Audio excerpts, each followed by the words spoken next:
Our next question is, which tool is not used for observation?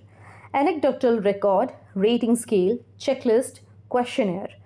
So here, which is not used for observation? Observation point of view, and for observation, which tool cannot be used from these options? We cannot use a questionnaire for observation.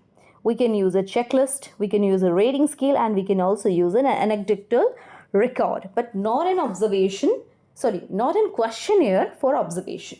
Questionnaire means that has multiple number of questions. We cannot assume a particular number of questions.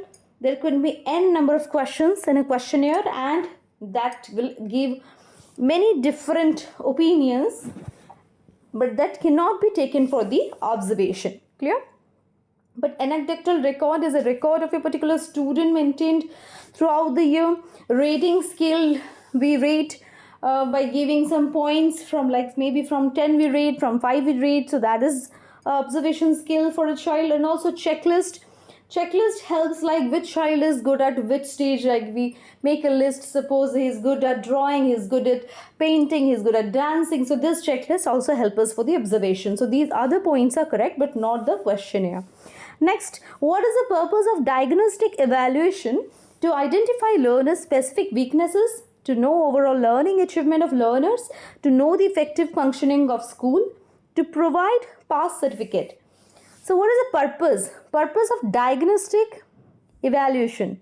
If we see what is the purpose of diagnostic evaluation, the correct answer will be diagnostic evaluation can be done when we identify the learner's specific weaknesses. We know the learner's specific weaknesses, then we can easily make the child to learn in a better way, because we have already diagnosed the problem with the child. So weakness should be diagnosed. So the purpose of diagnostic evaluation is to know the weaknesses, specific weaknesses of the learners or the students. But the rest points, like to know overall learning achievement of learners, this is not a diagnostic evaluation.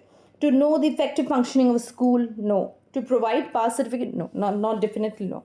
So next question is, which one among the following is a hindrance to quality teaching? Availability of sufficient TLM and the use of alternate learning experiences, single grade with a large number of students, implementation of continuous and comprehensive evaluation. So which one among the following is a hindrance? Hindrance means a barrier for the quality teaching. Which is a barrier? What do you think from these points? Which one is a barrier? Obviously, the barrier is when we have a large number of students inside a single grade. That's a barrier, because we cannot give a proper focus on each and every student. So obviously that's a hindrance. But having sufficient TLM, obviously it's very helpful. Having the learning experience is very good. To have a continuous comprehensive evaluation, that's the very important point, right? So these all are good for the quality teaching, but not when we have, like, in a single classroom there are 50, 60 students, 70, 80 students. So that's a very difficult task to give quality teaching, because we cannot control so many numbers of minds in a single room, right? So there should be a proper ratio to give a quality teaching.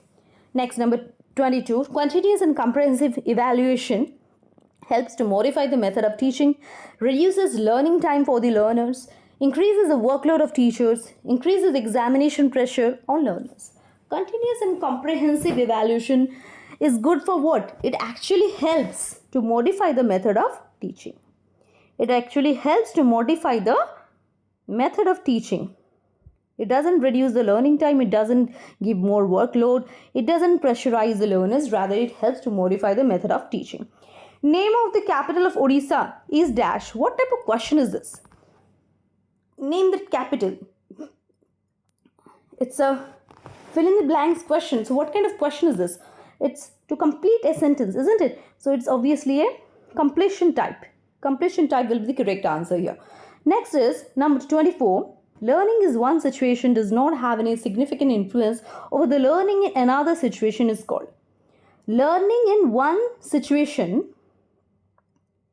does not have any significant influence over learning in another situation. So such kind of learning is known as positive transfer, negative transfer, zero transfer, or lateral transfer. What will be the correct answer? It's a zero transfer because it doesn't have any impact. It doesn't influence the other situation.